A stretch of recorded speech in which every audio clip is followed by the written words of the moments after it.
we've hit a tipping point for social media networks, and something is going to fundamentally change as a result of it.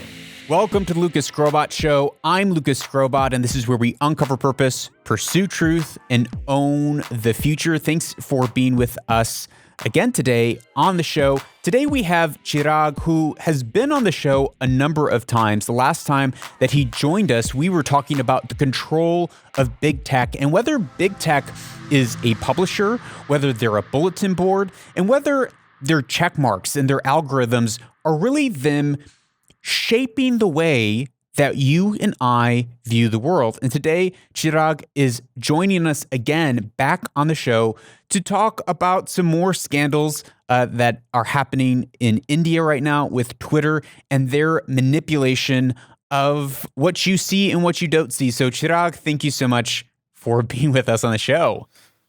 Wow, it's like you opened with the word scandal, and now I feel like I need to say something sensational or this is not going to work. Conspiracy theory, scandal. Maybe it's not a scandal. Probably conspiracy theory is probably more up its alley, huh? Oh boy. You're making this worse now. Let's get into it then, maybe. So before we get in, we're going to be talking about the Greta's Toolkit. We're going to be talking about the Covid Toolkit. We're going to be talking about Twitter essentially marking media as quote unquote manipulated media, which is, it seems to me, at least from my point of view, that they're moving beyond being merely a bulletin board into trying to shape the way that people are perceiving the things that are happening, not taking a neutral stance. But before we get into the details of the story, and maybe not a lot of people are familiar with what's going on, what is the big idea, like the so what, that we're really listening for, that we want to take away from this talk? Yeah, actually that stems from our previous chat, right? So we were talking about this distinguishing between social media platforms being publishers versus platforms. And the simple distinction being, are they just megaphones that they're giving people or allowing people to connect with each other and communicate and air a view? Or are they actually publishers where they're editorializing the content, whether that's through an algorithm, whether that's through verification, whether that's through, as you just mentioned now, this recent trend of fact-checking, right? And the idea of saying this story is, as it was in the US, the claims have been disputed. And now more recently, the idea of this media is manipulated, right? Yeah. As well as we've seen some examples of, have you actually read the story before you share it? That kind of stuff. And then, of course, we've shared many examples of this kind. And that's kind of where we left it last time. And then, we've taken it a little step further from there because that question mark has been raised again in India. So about 6 months ago, the government of India put out a regulation specifically for social media platforms where they essentially asked them, there were about 6 or 7 different things that were requested, but the two main ones that are at the center of all this, the first one is the appointment of locally residing officers, right? So the idea that if you have a certain user base within India, and they gave a criteria for that. I think it's 50,000 users. And again, all the big platforms as Twitter, Instagram, WhatsApp, they're all bigger than that number anyway.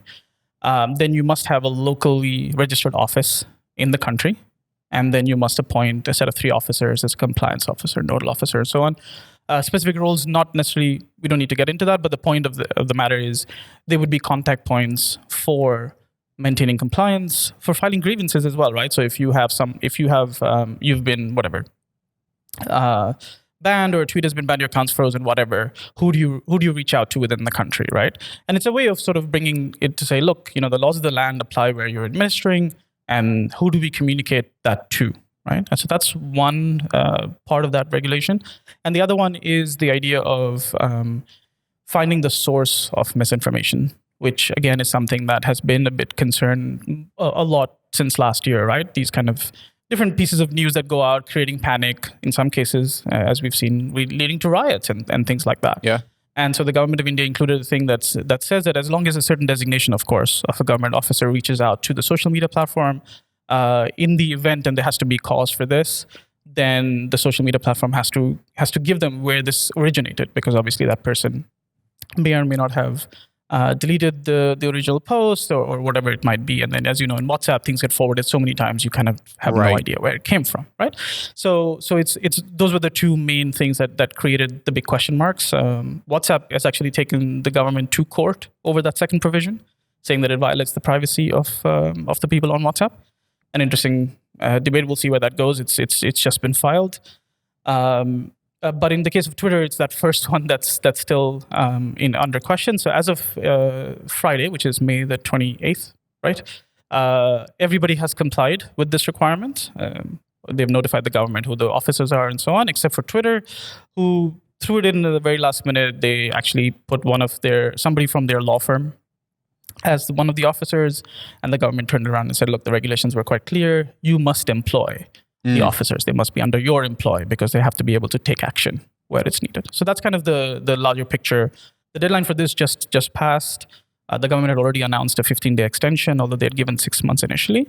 And within that extension, of course, like I said, everybody but Twitter has finished compliance, and Twitter is still pending. And on the second point, in the regulations that they set up, it was if you're marking something as misinformation, you have to provide the evidence to go back to the source to say how you know that this is misinformation, correct?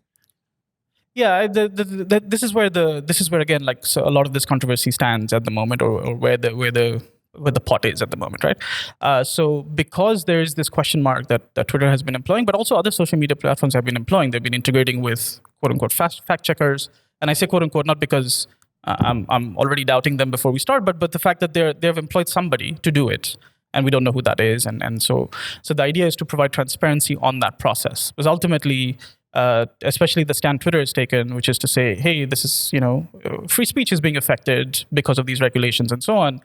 The government's turnaround is, okay, well, you're asking us for transparency and we'll provide it, but in return, you must provide transparency towards how are you making these decisions, who's deciding something is manipulated or not, why is someone being banned, and in the event that we want to question that, you must be able to provide us through appropriate measures, what the source of these things are. Fact checkers are just a thing of mystery in my mind. John Milton talks very clearly about censorship and fact checkers in in some of his writings, an essay, the Archipelago. I can never pronounce it, but he talks about that if you have fact checkers or censors, then you need to have someone who's fact checking the fact checkers. And here we find ourselves in this loop. Yeah, exactly. And we'll be talking about something very specific, a very specific instance today. But it also applies to what has happened with the COVID crisis over the last year, where people like Facebook and Twitter and Instagram have all been fact-checking and banning and taking down any sort of content that would suggest that this virus has come from a man-made lab. And now all of a sudden, we're seeing information that's coming out that's suggesting, wait, this actually might have been leaked from a man-made lab. And so it is very problematic when all of a sudden we're having people jumping in with an agenda and fact-checking something without actually knowing whether something is true or not, whether or not knowing if a post or an allegation is actually true, which leads us to these toolkit stories. What is happening? First, what is a toolkit? I mean, I find it fascinating, but for those of us who maybe aren't familiar with what has been happening in India with toolkits, fill us in. Okay, so I mean, the name was originated, a few months ago at the start of the year because it's something that happened. It was something that was tweeted by Greta Thunberg, actually, and that became sort of this now name that everything is dashed in. But fundamentally, I mean, they're just documents to help campaigns, right? And those campaigns can be social media campaigns, hashtag campaigns. You have all these things happening, and they've been happening forever. Like there's nothing new in terms of a group of people organizing themselves towards some goal or the other to create awareness for something or the other, or to drive an agenda of some type or the other. So that's not really as bizarre as the name makes it sound. What happened is that there's a farmers' protest that began at the start of the year, which led to a lot of international attention, including the likes of Rihanna and Greta Thunberg tweeting about it. And when Greta tweeted about it, what happened is her follow-up tweet was she attached actually the document into as part of the thread to say, hey, just follow this information. Obviously, that led to a lot of people being like, hey, what's this? And clicking it and discovering that not only was there a lot of information about some things, there was also a lot of unverified claims that were like, tweet this anyway, we don't, without any source and, those kind of things. But it basically instructions for celebrities who wanted to talk about it without any verification and so on. So that became this kind of, it raised the first sort of big question. I mean, these questions have been raised for some time that, oh, this looks like a little piece of evidence that says that you're trying to run actively a campaign, an agenda-driven campaign for some purpose. And so that's really where that originated initially. She promptly deleted it. There was a lot of, a lot of people got in. It was a Google document, actually. There was a lot of live editing. A lot of things got changed. So there was a whole controversy that lasted about a couple of days there. And so, we haven't really heard much about that since then. I know an investigation is on in terms of, and the source of the document is known, but beyond that, there's not been an outcome of any investigation yet. More recently, a document came out. This is about a couple of weeks ago or 10 days ago, give or take, basically listing out a number of things to do to create the impression or to drive home the impression that India is struggling, the government is not responding, due to the COVID crisis, and also magnify every instance where it is. I mean, so for example, there's this whole debate right now about what should the variant of the virus be called, right? And this document was like, no, make sure that people call it the Indian one, so that we can create that feeling of like, oh, it's something that originated out of India, even though again, that's something that's up for debate. Similar things were tried, by the way. So Singapore had the same thing as well. Somebody called it Singapore virus. The Singaporean government stepped up and said, hey, that's not true. You need to take that off, and things like that. But then it went on much deeper, right? So there were things like reserve beds in hospitals, don't release them to the public, create the artificial scarcity. And then when you are tagged or when specific people are tagged, only then say, oh, look, we have a bed for you. We're stepping in. The government can't help you. And create that kind of thing, right? So these are some of the, again, it's like a 14-page document. Like we're not going to get through every provision, but these were some of the provisions that were there. So a tool. Let me jump in real quick. So a toolkit in and of itself isn't necessarily nefarious. It's just a brand media document saying, "Hey, this is our agenda. Here are some of the ways that we can unify to push forward our agenda." And those could be, good agendas. They don't necessarily have to be nefarious. But in Greta's case, and in what we're seeing right now with the COVID toolkit case, they were using, it was a nefarious agenda to smear the perception of India and the government of India. Really, it was a propaganda campaign that was unified to say, this is how we're going to undermine the perception by being deceitful.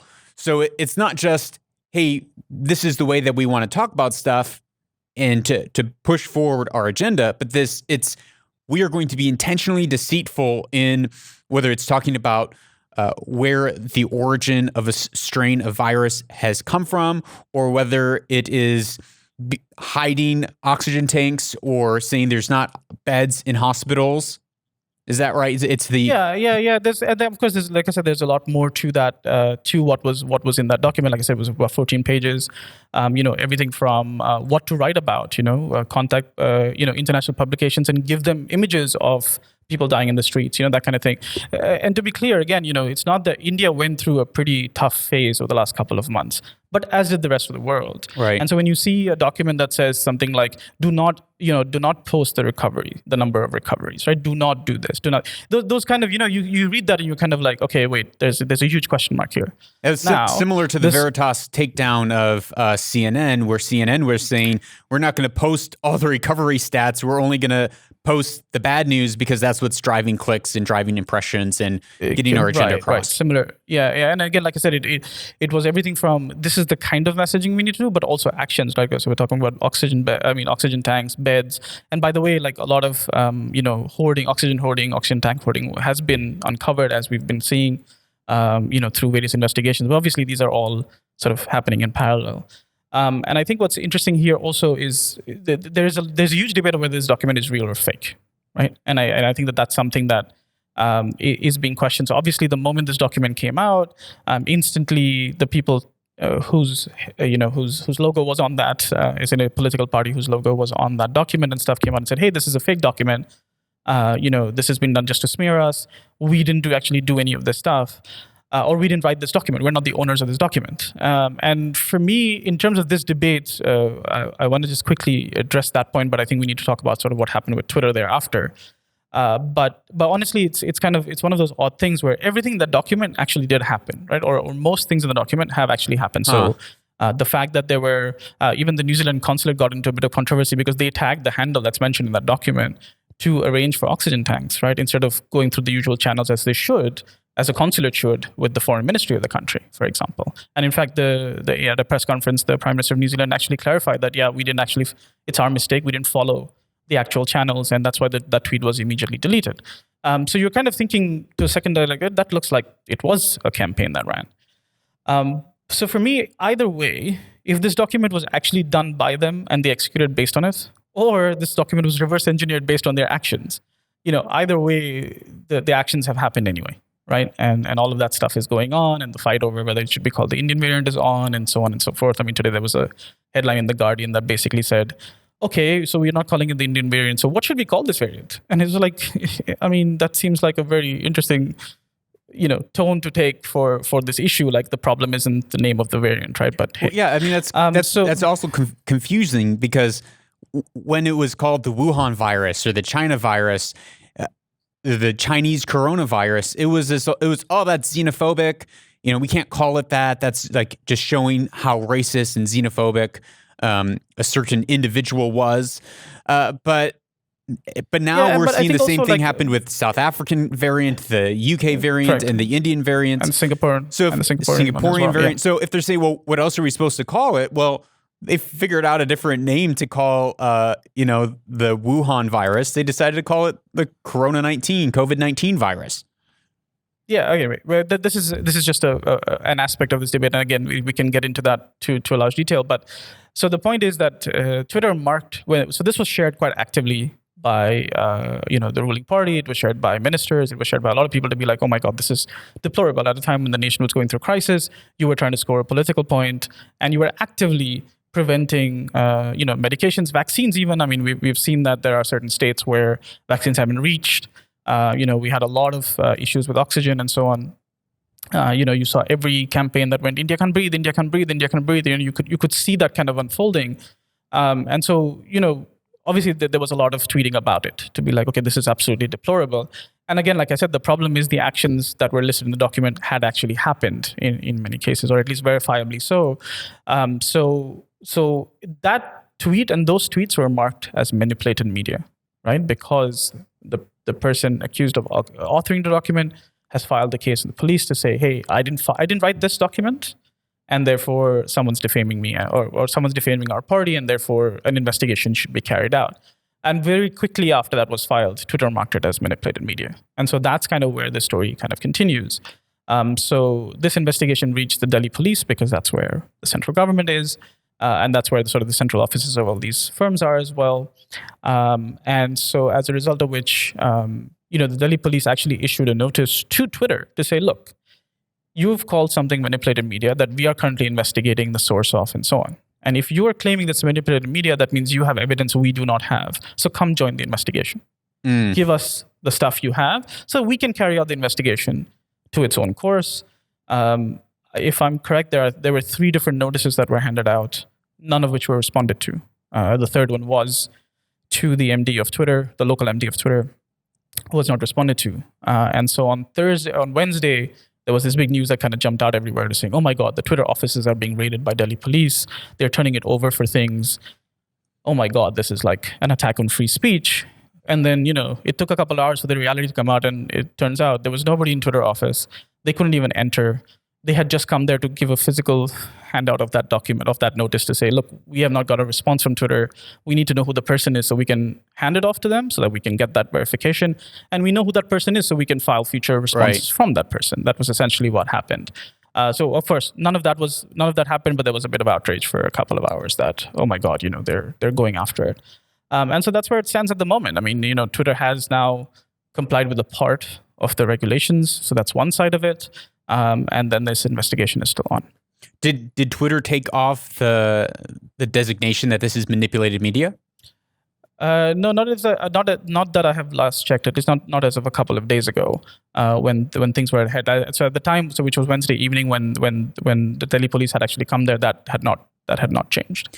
So what I find interesting, and help me play this out. What you're saying is, okay, even if the opposition party didn't write this document and this document got leaked, but someone who is in opposition to the opposition party created this document and leaked the document, whether or not it would seem to me that it would be a little bit more nefarious if they actually had this document and used this strategy very intentionally in a unified way as a political party to undermine the confidence in the handling of what's going on. In the handling of what's going on, which is similar to what has happened in America over the last year. We could see very clear media strategies that was used to undermine confidence in President Trump in his handling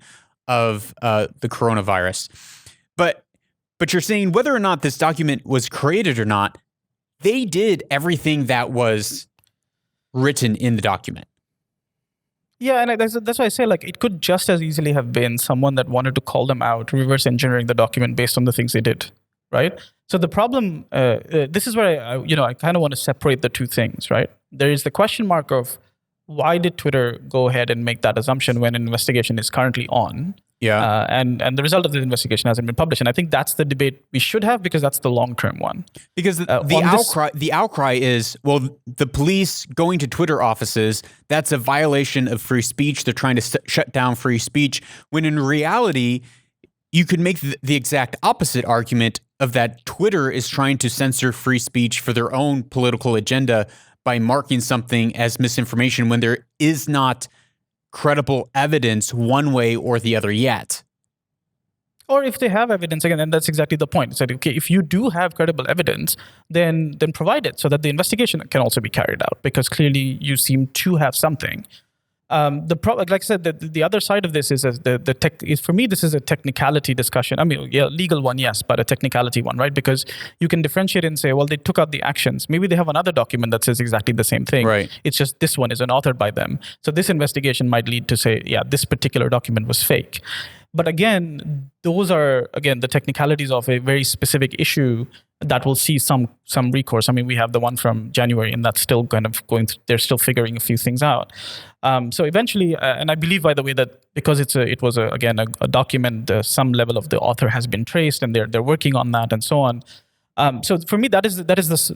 It is an issue, but it's the individual issue on this one. Whereas the fact that Twitter went ahead and marked it ahead of time, again, while there's this overarching conversation around Twitter needing to comply with regulation to provide information, against their policies, right? Because again, it goes back to that question of who's verifying that, who is the person that's doing it, how is that being done?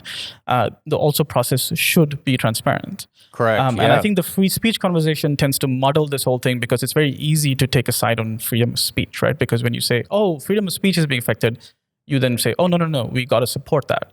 But is that what the debate is here? And I don't think it is, by the way. But it's very easy to throw that in. And I think that's the stand Twitter is taking, because it allows them to fight this in the court of perception or court of public opinion or whatever you call it, as opposed to taking it to court. Because, by the way, Twitter has that legal recourse to say, we don't think these regulations violate the rights of the people of India, or their ability to express themselves, or you pick any of the principles that we have in our constitution, and take them to court over it, which they could do, and they can take the government to court, and WhatsApp has, by the way, and that will see its own play, and that'll see its day in court too. What's interesting that you said about the freedom of speech bit is it's a misconception among many people that, oh, freedom of speech is being assaulted, so we need to defend freedom of speech. But we don't have freedom to lie. We don't have freedom to be deceptive. We don't have freedom to defame or slander someone.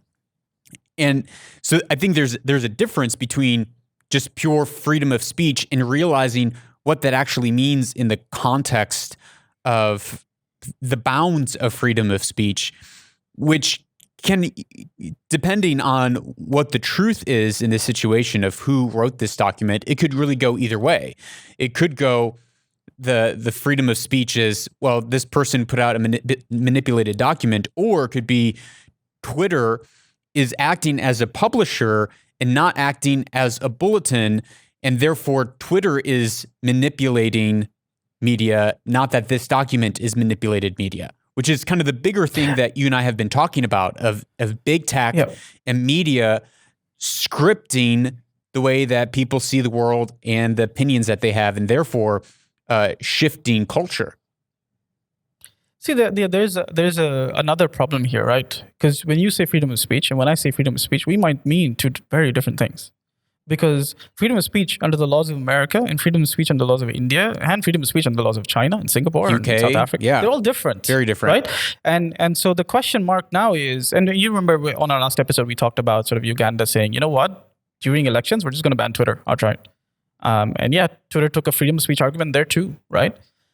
So I can understand, like I said, why Twitter is taking that stand. But again, if Twitter has to take a stand of freedom of speech of the Indian people, right, it has to fight that out in a court in India under the laws of freedom of speech that are applicable in India. Correct. And that's where this debate starts to get questionable. And that's what is also, when you look at these officers that have been requested and so on, it is to create that compliance with the law of the land. And so, without getting into that debate too much, Twitter is banned in China, right? But we don't see Twitter taking that fight because they know that there's no outcome there for them, right? They're not even trying there, as far as I can tell them. They may have tried at some point. Maybe they have back channels running. I don't know. That's why I said. But the point is that ultimately the law of the land applies, right? If a local government requests information from a social media platform that is within the ambit of the current law that exists, then Twitter has to turn that over or risk losing in court or having a fine, or again, all depends on the ambit of the law. And that's where the question goes back to, you have a company that's based in the US, and similarly by the social media platform that could be based anywhere, delivering a service to someone in India. And what laws apply? How is grievance to be filed? How do we take things to the process? Because again, we have to go back to what's due process here. And does the person whose tweet was banned or whose tweet was marked as manipulated and therefore doesn't show up in a search, or et cetera, et cetera, et cetera, what about their due process? Because they're not getting it from Twitter, right? Because Twitter just says, oh, this is X or this is Y. And then what do you do? And again, this is something that came up in the last episode where a lot of argument is, well, they're a private company, they can do whatever they want. Yeah, but they're a private company that exists within the laws of, the lands that they operate in ultimately.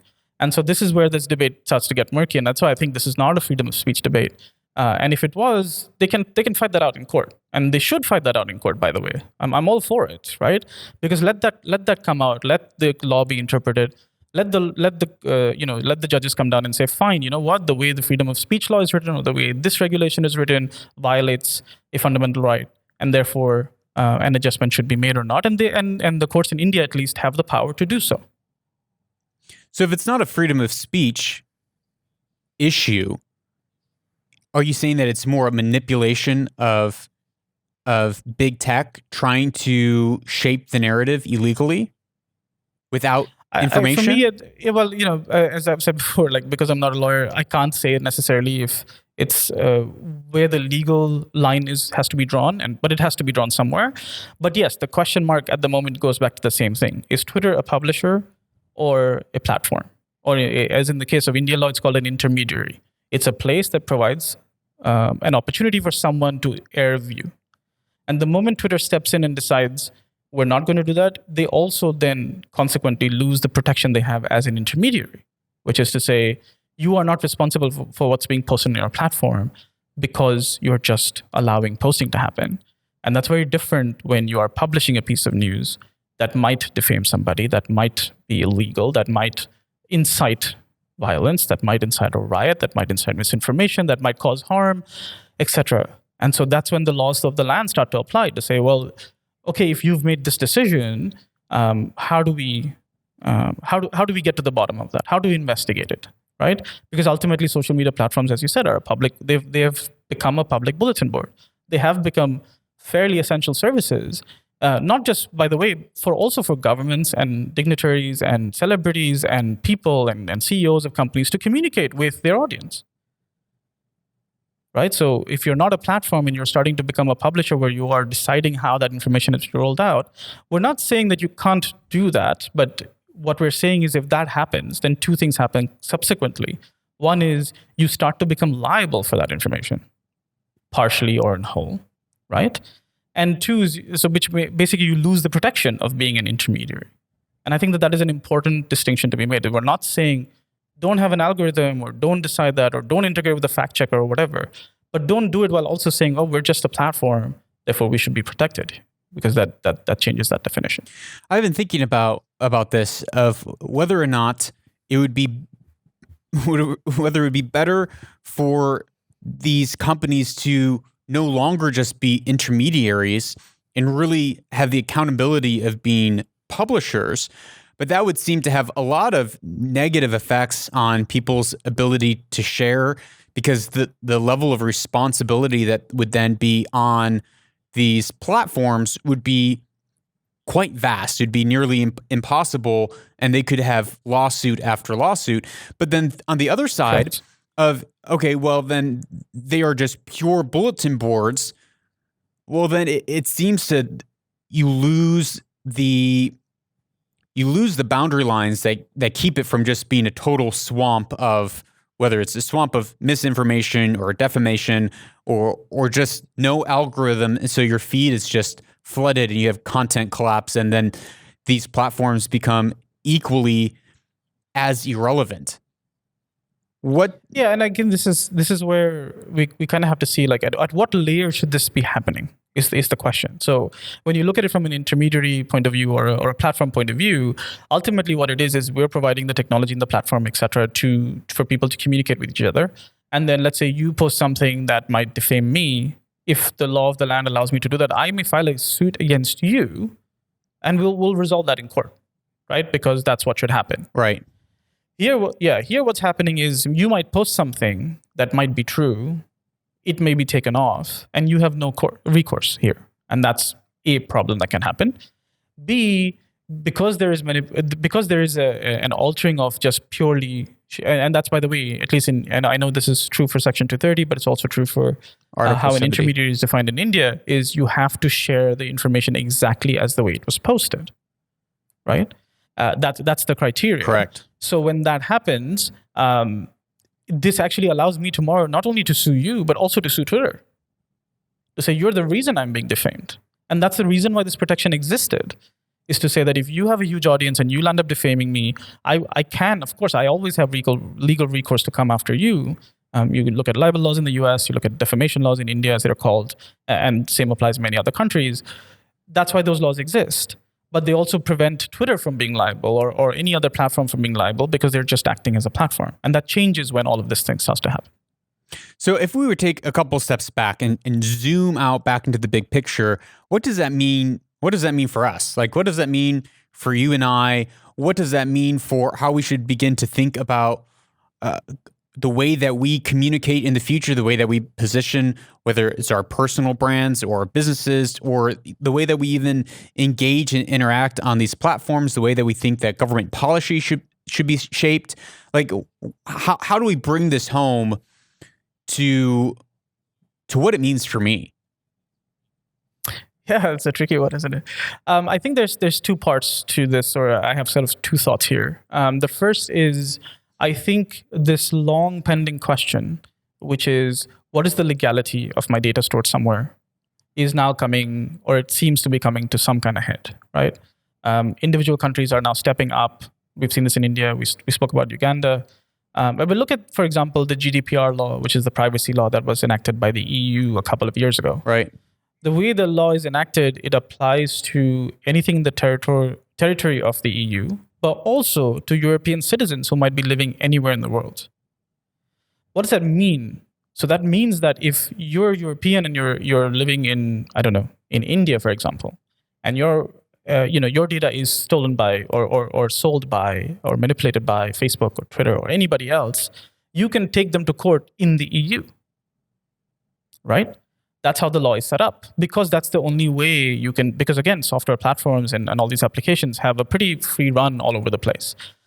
So this is a debate that this is how the EU decided to settle it. I think this is a debate that's been coming for a very long time. I shared the example last time of just from a tech angle. These are questions we were always asked, where is this data going to be hosted? I don't want it hosted in the US because of the way the Patriot Act works there versus, for example, the laws work in Switzerland, for example, right? It's been an ongoing debate or ongoing question, and I think this is coming to a head now because we're starting to realize that all of these platforms have a tremendous power on the tremendous social graphs and tremendous power of influence. And so then who is going to hold them accountable? Because at the moment they're above the law to some degree, right? And the Indian government has no recourse, for example, or any government, to file a case in US court against a platform. Because that nothing's built for that. So these legal frameworks have to be rethought to understand that when you have something that is worldwide, how does it apply? How does the law of the land apply? Do we look at, it's very difficult, of course, but do we look at a centralizing authority similar to the EU that mandates this and says, if you're going to operate in a country that doesn't maybe have, its individual law is supreme, and then for any provisions that aren't there, we have this sort of framework that should be applied, and you can be taken to court over that. These are the kind of questions I know people have been talking about. It's very difficult to get worldwide consensus on anything, let alone this. But these kind of questions are going to be asked, and at the moment, I think at least the short and medium term outcome is going to be every country is going to start deciding for themselves, and they're going to hold the platforms responsible based on the law of the land, local. And then the second thought is, as you mentioned, regarding us. We've been talking about sort of what does it mean for us? A lot of us, I think a lot of people I'm talking to are just kind of not posting. They're tired of it. They're tired of this thing. They're tired of the way the news is being portrayed to them. There's so much fatigue out there.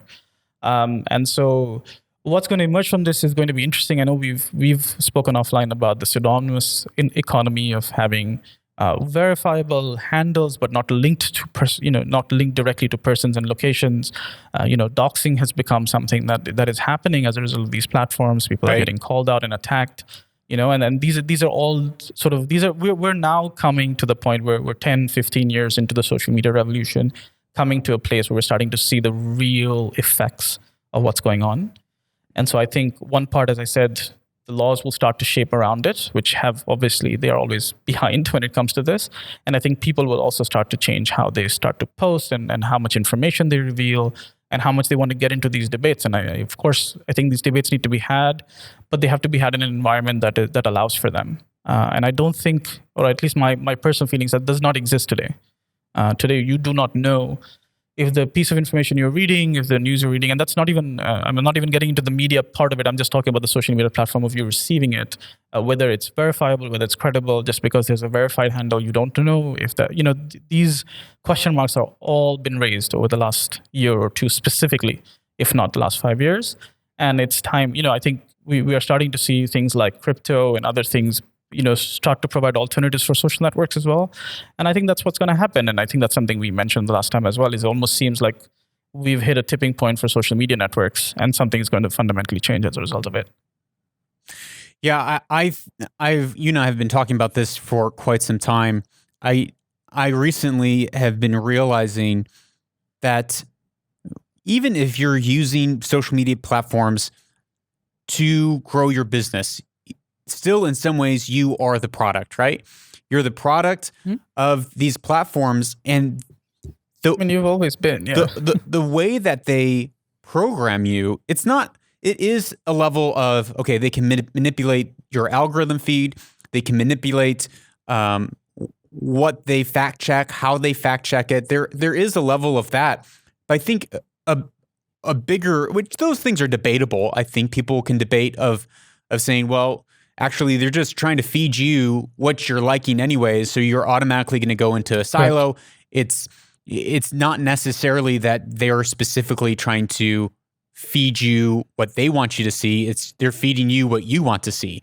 But what they are intentionally doing and programming is rewiring our minds with dopamine kicks and hits, and to create this addictive substance of social media, which is one reason that I know that you probably, and I as well, why we do podcasting, why it's long form.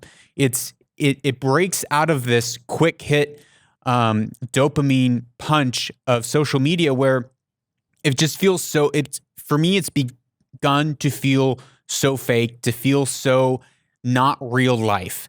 And so I've been really pulling back hard from my engagement on these platforms because I'm realizing, wait, when my mind is put into this soup of idea contagions, even if I'm not picking these contagions up, I can notice that my mind is having to actively fight against these narratives, and it drives a level of anxiety, which drives us to further engage to try to calm that storm within. So I do hope that we see a shift away. I do hope that people begin to shift away from these superficial online platforms to something that has more substance behind it, that's more real. Yeah, I think the problem is that we've been doing this for a decade or so, decade plus. We are absolutely addicted to getting a feed of information, and it's a problem. We can debate it, but it's a habit as well, right? I know a lot of people. I know sometimes I feel it too, right? It feels weird when my phone hasn't buzzed in a while, or I haven't received an alert, or something hasn't. You know what I mean? Yeah. And you're sitting there, and again, last year had a big part to play in that. But you're sitting at home, nothing's happening. All right, I'm going to just scroll through Twitter and see what's going on in the world, and then you're just being fed all this information.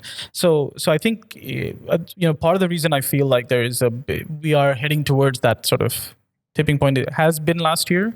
I think people, because they were enclosed, because they had nothing else to do in terms of, or nowhere else to go except to be on social media and be in these communities, have started getting what I mentioned in terms of the real fatigue of it, which might cause change. And we'll see that it might take years. Again, like I said, it's a habit. We're kind of falling back into it. But this is something we have debated, I know, offline. I've been thinking about for many, many years about, was there a responsibility social media platforms had when they were launched and what they were set out to do? And are they achieving that purpose today? Are they not? Have they let go of the responsibility? Have they not? I mean, these are questions I think they need to think about. We need to think about. Governments need to think about. And then decide in terms of where can we find some kind of common ground. Because there is value in connecting with people. There's value in being able to speak to relatives who don't live in anywhere close to me, or friends or whatever. And we're all global people today. But then how much of it has gone far, far, far beyond? Right. Facebook was meant to connect people in colleges and figure out if people were in relationships and see pictures of parties and then connect with friends and family who are far away from you. And today we're just seeing politics, and we're seeing this campaign and that campaign. You know what I mean? So we have to kind of go back and wonder about that. And I think it has definitely changed how I post. Right? I have very specific reasons why I post and why I engage on the platforms. But you see it among the people. You see the amount of anger, the annoyance, the fatigue that's there, and as you mentioned, you see something, you're being fed it over and over again, and then, it's one headline, and then, you're tweet storming people, and you're sending a broadcast message to be like, oh my God, did you see this? Did you see this? Halfway around the world, before you realize that actually it's sometimes not even real. So, like I said, I think I think people have to make their changes as well. Ultimately, these platforms are driving on the fact that people are on it and spending time on it. And yes, of course, they're doing things to keep you on it because that's their entire business, right? They're not making money off of you directly, so they have to keep you on the platform so that they can make money from other people. And so until that model changes, I don't think their approach will change. But it will change if people start to move away and stop giving them the attention. Yeah, I don't know. I agree with you. I don't know if we have fully seen the effects that this is having on Generation Z and the coming generations. What is that going to do to our social fabric, our synapses, our relational fabric, connectivity, how these platforms are going to end up changing society for generations to come? It's yet to be foreseen. Yeah, everything. Yeah. Thank you so much for coming. Any last closing thought, action, takeaway? No, I think we've covered everything. Like I already said, I think people should be thinking about how they're posting, what they're using the platforms for. There are some good things we can do with it, and I think we can try and focus on those for the moment until we see how these things resolve. But I'm sure we'll be back again to talk more about Absolutely. Chirag, thank you so much for coming on the show. Thank you, Lucas. That's all for the conversation with Chirag. If you have been thinking about, worrying, or meditating on big tech's power to control narrative, to control the things that you see or don't see, to control the way that your community thinks, and you want to safeguard yourself and your community, this would be a great place to start with your community by sharing this episode with them so that you can have a conversation and talk about the tension between whether we should have these big tech companies being intermediaries between us in our lives, and how to move away from our dependency on them into independent platforms, independent communication channels, or even one-to-one, face-to-face interactions with people so that we're not living our existence mediated by social media. If you got value from the show, I would love and I would ask you to give value for value. You can go over to the website and you can give value to the show in the measure that you received value from it. But don't go away. We'll be right back with our closing Weaver and Loom segment.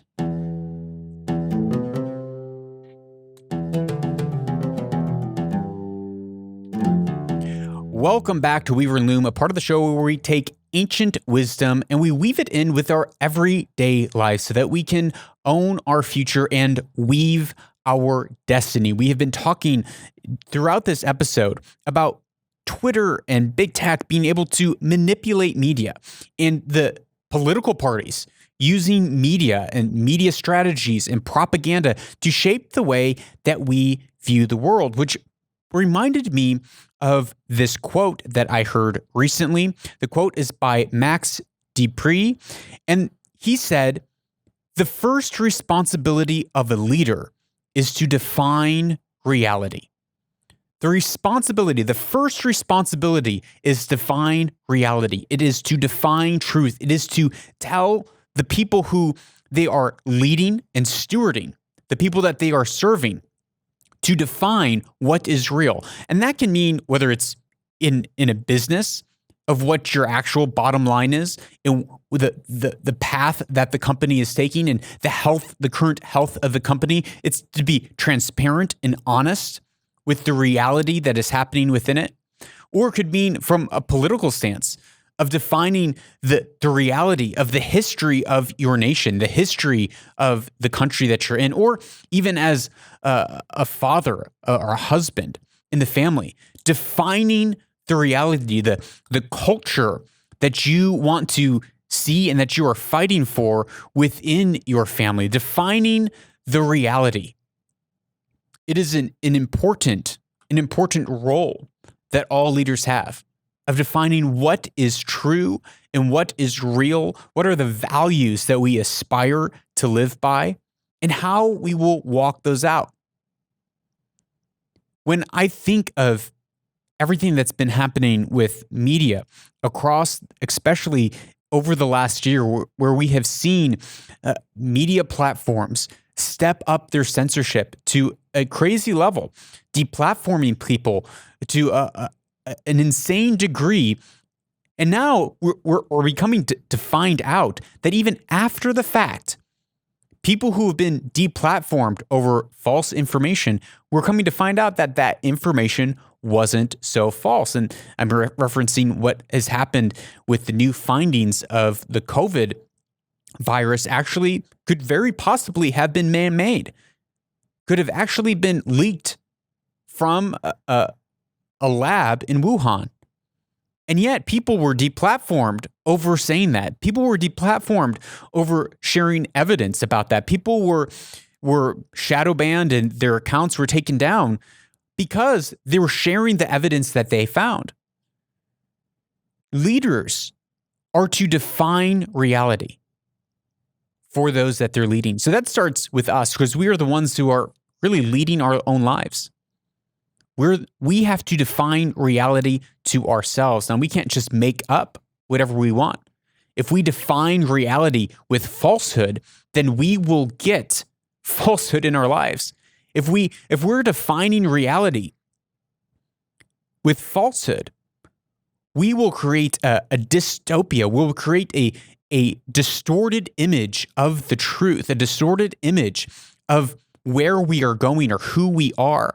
And we will end up with distortion within our relationships. We will end up building upon shifting sands. We won't have a strong foundation by which everything is built upon. If we build our lives upon lies and deception, our lives will crumble. Instead, it is our responsibility to seek and find truth, to do our best to discern what is real in the world. And that goes not just for situations like these that we've been discussing of whether media has been manipulated or not, but more so, it's defining the moral and ethical truths by which we decide to live by, and discerning if something is wrapped in a very clever package, if something is wrapped in something, for instance, like social justice, where it sounds good, it sounds nice, it feels good, but when you unwrap that package, you find out that social justice is not true justice. And if you and I want to live as having a foundational piece of truth in our life, being we want to be people who walk justice out in our personal life and in the way that we view the world around us, then we have to reject the principles and the corruption that has come into society through clever packaging like social justice, where it's not each person getting what they deserve based on their actions, but it's from taking from some who have earned to give to others. It's by judging. Social justice is judging people not based on individuals, not based on what an individual does, but upon groups and identity groups. It's identity politics wrapped in a term of justice to push specific postmodern neo-Marxist agendas. And so we have to be people who fight to define truth for ourselves, for our family, and for the people that we lead. So as you go out this week, focus on speaking the truth to those that you lead and defining reality with honesty and clarity, whether that's the reality of your history and your past, being humble in areas that you've fallen short and bold in the areas that you know that you've succeeded. Communicate the present day situation and the actions that we have to take today in order to reach our goals for tomorrow. Be bold about that. Speak with honesty and openness. And don't shroud and don't try to hide or mask hardships. It's when we define reality and both the hardships and the blessings that we are in the hour that we are in, that we are able to call those that we lead, whether it's ourselves or other people, we can call them to stand up in an hour of trial and tribulation to take on the tasks at hand by painting a vision for the future that we want to lead people into. Whether it's leading ourselves, having that vision in front of us day in and day out, and laying that out, laying that reality of saying, this is where we are going. Will you come with us? Will you come with me? And we have to enroll ourselves into that vision every day, as much as we have to enroll our families, as much as we have to enroll our children, as much as we need to enroll those that we lead on the teams that we are in that vision of the future. And we have to define what that looks like. And if we do that, if we can make a practice of doing that, then you and I truly can own our futures.